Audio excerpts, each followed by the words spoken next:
বলি শোনো। আজ থেকে কয়েকশো বছর আগে তোমাদের গ্রামে জন্ম হয়েছিল এক তান্ত্রিকের। তার নাম সম্ভবত কালীচরণ। অল্প বয়স থেকেই সে তন্ত্র সাধনায় মগ্ন হয়ে পড়ে। ধীরে ধীরে সে তন্ত্রবিদ্যায় পারদর্শিতা লাভ করেছিল।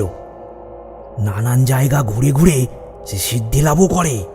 সেই কালীচরণ তোমাদের এই গ্রামেরই লোক ছিল, কিন্তু এক সময় সর্বশক্তিমান হওয়ার লোভ তাকে পেয়ে বসে।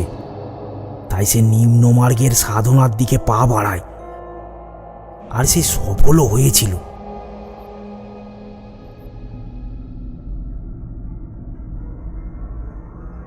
সে একসাথে একবারে পঞ্চমহাভূতকে নিজের আয়ত্তে রাখতে পারত। এই পঞ্চভূতকে নিজের আয়ত্তে রাখা কিংবা তাদের বশীকরণ করে কাজ করানো এত সহজ ব্যাপার না, কিন্তু কালীচরণ তা পেরেছিল।